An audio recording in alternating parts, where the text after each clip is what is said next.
Ama git uyuma anahtarı getir. Çabuk çabuk. Niye? Hiç git sen gitme. Uyuma anahtarı.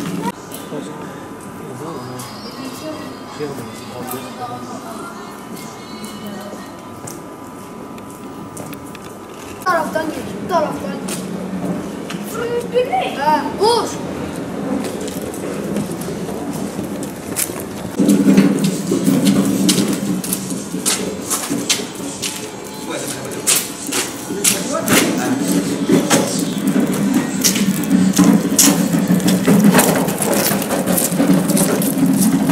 Meryem Ana Kilisesi'ne ben olay olmadan bir gün evvel çıkarken makam arabaları gördüm 2 tane.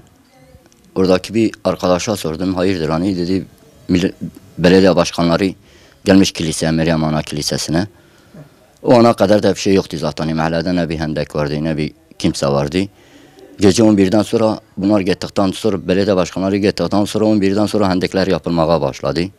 Sabah zaten biz kalktık, hepsi roket atarlı, keleşli, maskeli orada.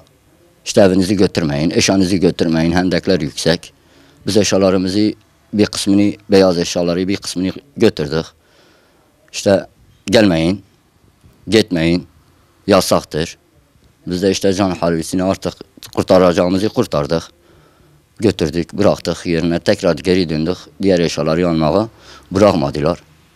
Caddede durarken bu milletvekilleri geldi, anons ediler işte hani evinizi götürmeyin, yasak kalktı, ceranlar, tabi var arada ceranlar, miranlar, sular hepsi kopulmuş, kesilmiş yani. Savaş ediler, savaşın içindeyiz. İşte evinizi götürmeyin, geri gidin, işte bir şey olmaz. Ben kalktım tartıştım onlarla, biraz kızdım. Hani nasıl dedim, hani hepimiz Kürt'ük. Uran Kürt, Urunan Kürt, Kaçan Kürt. Bir tane Türk var mı bizim içimizde? Sile yapısız. Korumaları kalktı, bana işte tepki mepki verdi. Hani ne yapacaksınız, öldüreceksiniz beni. Hani öldürün, bilirsen. Ondan sonra muhtar ağzımı tuttu, dedi hani sen saygısızlık yapıyorsun. Dedim doğrudur. Biz konuşmuyoruz, saygısızlık yapıyoruz. Konuşuyoruz, saygısızlık yapıyoruz. Biz halk olarak ne yapalım hani? Nereye gidelim? Evimiz perişan, çoluk çocuğumuz perişan, biz perişan.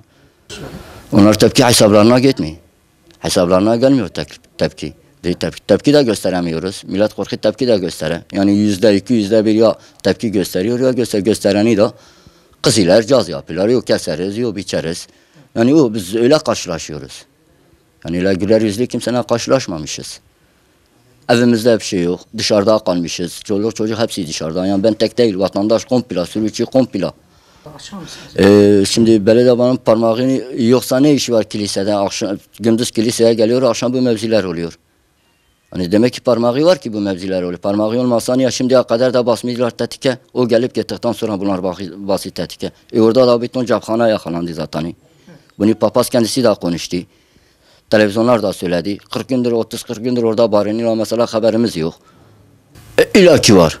Yani yok mu? Yoksa bu mühimmat nasıl geldi içeri? Mesela biz bir çakı içeri sokamıyoruz. Ben içeri giriyorum, hep ben aranıyorum giriyorum. Mesela ben bir bıçak içeri sokamıyorum. Eğer bu 2 ay mesela, bu 2 sene sürecinde ilaki onlar da bir göz yumuş. Bunlar hepsi girdi içeri. Yoksa o kadar mühimmat nasıl içeri girir? Tabii devletin de saflığı mı diyelim, kerizliği mi diyelim, ne diyelim bilmiyorum. Hani devlet niye öyle yaptı? Niye 2 sene öyle yaptı? Niye mühimmatı hepsini içeri soktu? Yoksa öyle olmazdı. Gerçekten olmazdı.